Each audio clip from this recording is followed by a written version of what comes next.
Hi there, Dal from Challengers Comics here to talk to you all about the week's new books for Wednesday, July 9th, 2025.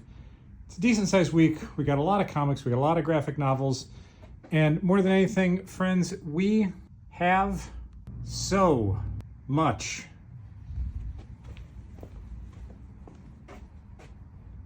Stuff. Yeah, it's the Superman movie's coming out this week, and DC Comics has spent an entire season, they say the summer of Superman, but it's been a lot of spring and now into summer, releasing a ton of Superman product. And since this is the week the movie actually comes out in the theaters, I think there's an Amazon Prime screening or something happening right now as I'm recording this that I'm not going to, because I'm going to be seeing it on Thursday, July 10th. This is the week we're getting so much Superman stuff. Specifically, let's start from the beginning. We have the first DC work in progress printing. This is a gigantic, for comparison. This is the very large Treasury edition. This is the thing that's bigger than it. This is all of issue 1 of All-Star Superman by Grant Morrison and Frank Whiteley, printed at, I guess, maybe his original art size. Yeah, and it's all the original line work with dialogue, so you can still read along with it. It's fantastic. I think it's $15. What does this thing go for? $15. It's awesome. If you are a fan of Superman, if you're a fan of All-Star Superman, if you're a fan of Frank Whiteley, I don't know how long this thing's going to stay in stock. I don't think it's the thing they're going to keep in print. So if you didn't pre-order it, and most people didn't, give this thing a look, add it to your collection. Alongside it, we have the smaller but still very large Superman Treasury 2025 Hero for All. The story in here, pretty fun, but the big deal is Bruno Rodondo, the Eisner Award-winning artist from Nightwing, is drawing 95% of this. He has the cover here. Let's look at some of the intro sequences. Look at this thing. Look at how beautiful this is. Yeah, boy, real good. Hey, let's get to a page that doesn't have Green Arrow on it. I don't know. Look at this. Look at the Superman. Look at these layouts. Look at how good this looks. This is, I never remember, also $15. Full color, a little bit smaller than the work in progress. It's great. Unlike the Treasury editions of 20 years ago, this thing is stapled, so it's a little flimsy, but it is a tremendous package. Dan Jurgens writes it, so it's going to call back on a lot of Dan Jurgens-y things from the 90s and 2000s. I thought this was really excellent. It's a beautiful book. It's done at a massive size. And we're moving on. Superman, The Last Days of Lex Luthor hardcover. This collects the 3-issue Black Label miniseries that took, 2 years to come out. Mark Waid, Brian Hitch, Kevin Nolan. It's fantastic. It is an all-time great Superman story. Very glad they managed to get this thing out in a hardcover format just before the movie comes out, so that when people come in and say, hey, what's a good recent Superman book that I can read and enjoy, I'm going to say The Last Days of Lex Luthor. And you didn't see it, but I was gesturing wildly with my left arm to indicate a person who is looking for help. I think I already showed it, but we've got the Superman Crypto in Training, little golden book. It's crypto, it's Superman. They're done in a pop style. And then alongside that, we had the new issue of Action Comics, the new issue of Absolute Superman, probably some other thing I forgot about. But let's get to the big stuff for the week that's not Superman. Swear to God, this cover is not a joke. Archie meets Jay and Silent Bob, written by Kevin Smith. It is a one-shot story of the cast of Clerks meeting the cast of Archie. 2025 is a super weird year, you guys. Batman Gotham by Gaslight is back with the new miniseries, A League for Justice, which I think technically would have been issues 7 through 12 if they had not taken a massive hiatus. But this thing is back. Also back, Beneath the Trees Where Nobody Sees, a brand new miniseries, Rite of Spring. This takes place a few years after the previous huge blockbuster series. Still by Patrick Horvath? Yes, Patrick Horvath. I had to look at the cover for a second. And it's outstanding. I don't want to give too much away, but once again, we're going to be dealing with a story where the main character's crimes come back to haunt her, but in a way that she's not necessarily expecting, but manages to do pretty well dealing with. They don't have a movie this week. They have a movie in 2 weeks, but Fantastic Four is restarting with a new #1. And I say restarting with a new #1, but let me walk that back a whole lot. First of all, it's still by Ryan North, who's writing the previous series that is one of the best ongoing Marvel series.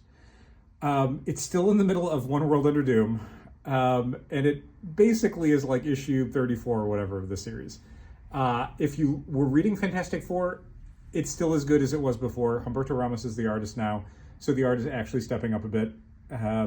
And if you were not reading it before, I'd say it's a decent jumping on point. It's not an all-time great jumping on point because, again, we're in the middle of a massive 9-month Doom takes over the world story that you kind of need to know a little bit about for this issue to make a lot of sense.